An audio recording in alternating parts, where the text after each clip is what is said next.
മഹാറാണിയില് വളരെ വളരെ പ്രിയപ്പെട്ട ഒരാളുണ്ട്, നമ്മുടെ ധർമ്മജൻ ബോൾഗാട്ടി, നമ്മുടെ ധർമ്മൻ ചേട്ടൻ. ധർമ്മു, എന്താ വിശേഷങ്ങളൊക്കെ? നല്ല വിശേഷങ്ങൾ. രണ്ടാമതൊന്നും കൂടി കല്യാണം കഴിച്ചു, സ്വന്തം ഭാര്യ. അത് അടിപൊളി, നല്ല തീരുമാനം.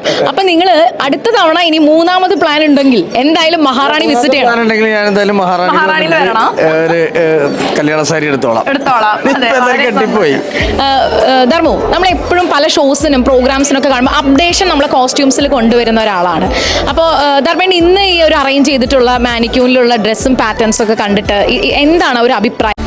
ഞാൻ പറഞ്ഞത് സാമന്ത അല്ലേ ഉദ്ഘാടനം, അത് ഞാൻ പേപ്പറിൽ കണ്ടായിരുന്നു. അവിടെ സന്ദർശിക്കാൻ പറ്റിയിട്ടില്ല. ഇപ്പോഴാണ് ഞാൻ സ്ഥലം ഏതാണെന്ന് ഒന്ന് നോക്കിയത്. മഹാറാണിയാണ്.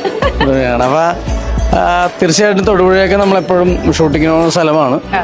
കയറാൻ പറ്റുമെങ്കിൽ കയറിയിട്ട് ഇതിനെക്കാട്ടും കൂടുതൽ കളക്ഷൻസ് അവിടെ ഒരുപാട് കളക്ഷൻസ് ഉണ്ട്, ഒരുപാടുണ്ട്. അപ്പൊ ഞാൻ തന്നെയാണ് ആ ഷോറൂമിന്റെ ഇനോഗ്രേഷന് ആ ഷോ ചെയ്തത്. അപ്പൊ ഞാൻ അന്നേരം പോയി എക്സ്പീരിയൻസ് ചെയ്തതാണ്. കിടിലാണ്. അപ്പൊ എന്തായാലും ധർമ്മൂന് എന്റെ ഹീറോയിനായിരുന്നു. അതെ അതെ, എന്റെ ആദ്യത്തെ നായകനാണ് ഈ നിൽക്കുന്നത്.